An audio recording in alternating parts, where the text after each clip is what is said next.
If you've ever cried during a commercial about dogs finding their owners, congratulations, your brain isn't malfunctioning. It's operating at a level most people can't even access. And no, you're not weak, you're not dramatic, you're not too much. You're walking around with emotional technology that others simply weren't equipped with. Picture this. You're at work, someone tells a slightly heartfelt story about their grandmother, and suddenly your eyes betray you. The sting starts. You blink aggressively. You look at the ceiling like it holds the secret to emotional stability. Meanwhile, everyone else is nodding normally, like functioning humans. And there you are, trying not to become a waterfall in a Wednesday meeting. Not because you're broken, not because you're unstable, but because your brain processes the world in a way most people will never understand. You're not emotionally weak, you're emotionally evolved. And science is finally catching up to what you've always known. Your tears aren't the problem. They're the proof. Number 1, your brain is wired without an emotional delay button. Most people have a buffer between feeling something and expressing it. A little gate that says, hold on, let's wait before we react. Your brain, that gate doesn't exist. Neuroscientists call this limbic reactivity. Your amygdala, the brain's emotional processing center, fires faster and stronger than the average person. It's like everyone else is streaming emotions on dial-up and you're running on fiber optic. Everything hits faster.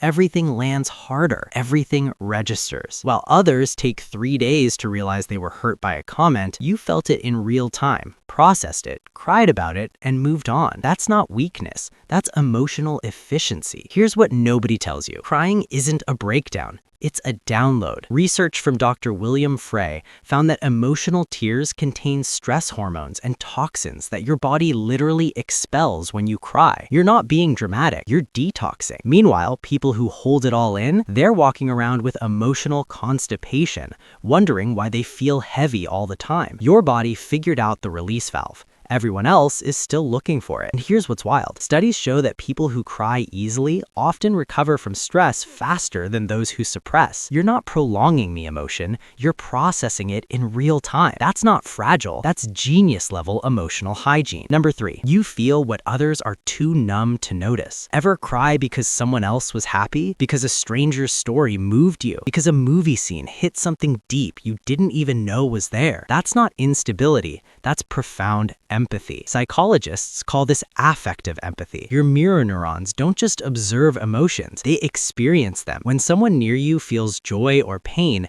your brain doesn't watch from the sidelines, it jumps into the arena. Most people witness life, you absorb it. That's why a simple song can wreck you.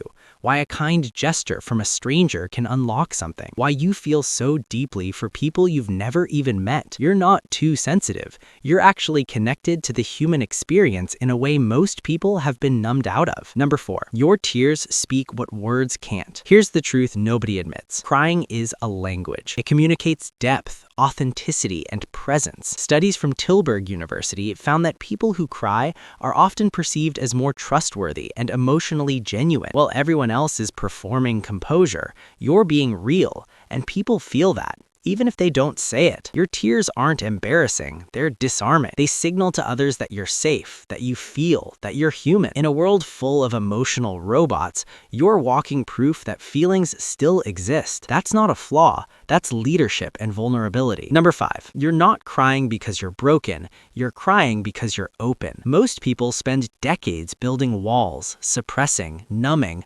avoiding. You stayed open. And yes, that means you feel the pain more, but it also means you feel the beauty more, the connection more, the love more. Your tears are the price of admission for a life fully felt. And honestly, the people who never cry aren't stronger. They're just disconnected from the thing that makes life worth living. You didn't lose your sensitivity, you protected it. So the next time someone says, why are you crying over that? Just remember, they're asking why you experience life at full volume while they've been listening on mute. They don't understand that your tears aren't a sign of weakness. They're a sign that you're still alive in a world that rewards shutting down. You're not broken. You're not dramatic. You're not too emotional. You're built for depth in a world terrified of feeling. And that's exactly what makes you irreplaceable. So tell me, are you team cries at everything or team hasn't cried since 2009? Drop it in the comments. Let's find our people. If this hit close to home, subscribe and tap the next video on screen. It breaks down another emotional trait most people completely misunderstand. And yeah, you'll probably feel seen again.